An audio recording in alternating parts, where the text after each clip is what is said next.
Welcome back. Indian art has taken off in recent years, fetching high prices and attracting buyers from across the globe. One reason for this boom is because a greater number of Indian artists are now showcasing their work abroad.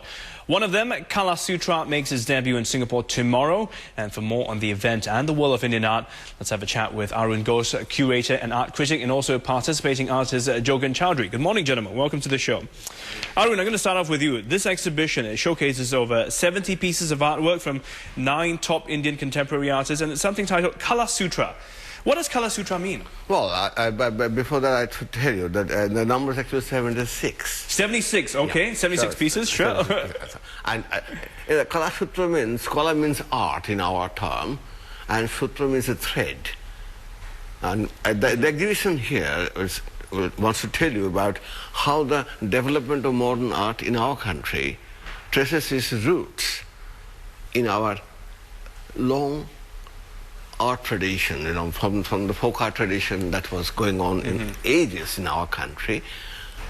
In other words, the development of modern art has two peculiar connotations. In the West, they have a feeling of as if they developed modern art, right? And countries in Southeast Asia mostly, where the modern also grew, they tend to believe that it is an inferior copy of what they've done. And in this exhibition, the Kala Sutra, the thread of art, what I try to establish that it is not really so. The modernism here also has an indigenous component. Okay. Based in our art tradition. Okay, so it's its own unique style. It's not something of a copy. Right. But does that mean that the theme of the exhibition, there is a common theme to it, that the artists are all... Yes. When I was talking about the thread, I was trying to emphasize the fact that the kind of folk art traditions in our country and the artists today are trying to take some of them into their own art and develop it. That's the common thread. Well, Jogan, you are taking part in this exhibition. You were born in East Bengal, which is now Bangladesh, and you moved to Calcutta, of course, during the partition. So the work that you are exhibiting here, is that influenced by that period of time as well? My past, you mean? Yes, Bangladesh. Your past. Yeah, of course, it has relationship. Since, you know, we cannot forget our past. So past has always a relationship with the present. So that way, a lot of, you know, memories of my past. I mean, the early life, when I was in East Bengal, at that time it was East Bengal, not Bangladesh. So that was always, you know, that is still vibrant in my work. Well, we want to take a look at a few of pieces of your work. We've got one of them. We'll put them up on screen right now. Maybe you can tell us, because we want to ask how significant was that influence? How significant was that period in your life versus what you see today? I mean, how much of it influenced your work now? How much of it is based on your past versus your present? Actually, what happens as an artist, you know, we have a lot of creative things around us, you know, the present time. So that is there, you know, we know about art, and then the memory is attached to it.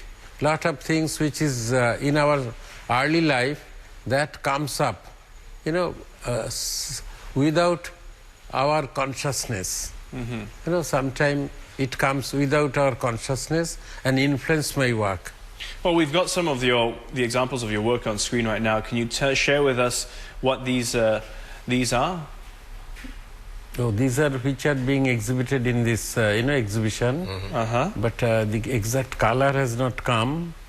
And then also it is a little distorted somehow. Okay, that could be the transfer to the digital, but that's because of the 15 you know, screen size. If it is 4:3, that would have been much different. But they are in black and white. They are shades of grey. They're mostly not black and white, and with, you know, pen and ink on paper. Okay. Can I add a little bit on here? Please. You see, when I was talking about modern art, you see, art is basically static.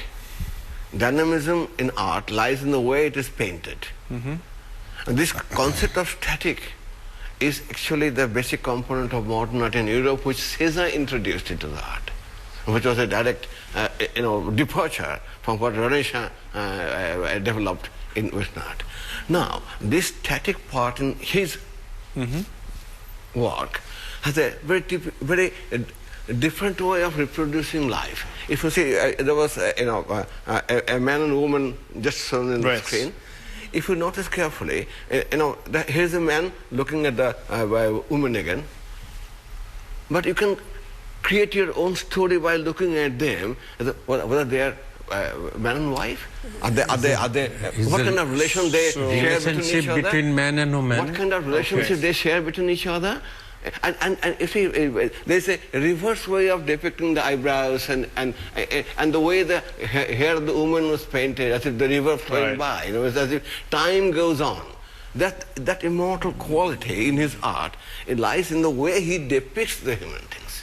I see. So it's open to interpretation and left for the viewer to try and see what it is that they think they're looking at. It depends on the viewer. Every viewer has different psychology, different mentality.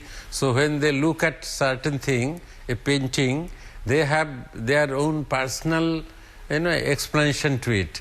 So always what we paint, it may not be actually understood by the viewer how and from which source I have painted it. So this is always there. Right. But is that important? Is it important for you to have... No. It is very important in the sense that in Indian aesthetics, you see, it requires three components. The artist who paints it, the client who commissions him to paint, and then, which is most important in Indian aesthetics, the connoisseur who actually enjoys it. Because the role of the artist ceases the moment the artist painted and it's over. His role is finished. Right. Now it is the art and the people who views them. Now over the ages, the artist will die. The art will remain, and the people in the next generation may not know him, but they will create their own story by looking at this artist. So the fact is, the art should continue to speak to people on its own, even after the artist is gone. That's the timeless quality of art. Yeah. It transcends time. Well, I believe this exhibition will have many of those works there for folks to take a look at. So thank you, gentlemen, for coming in this morning. Thank you. And don't forget to come. We will, yes, I will try and come, but also tell folks where it's happening at. Art critic Arun Ghosh and contemporary Indian artist Jogan Chowdhury, and just speaking to us about the world of Indian art. Now, Kala Sutra opens its doors at Singapore's Arts House tomorrow. It's going to run until the 21st of April. If you want to find out more, just take a look at the website address. We've got it on screen right now.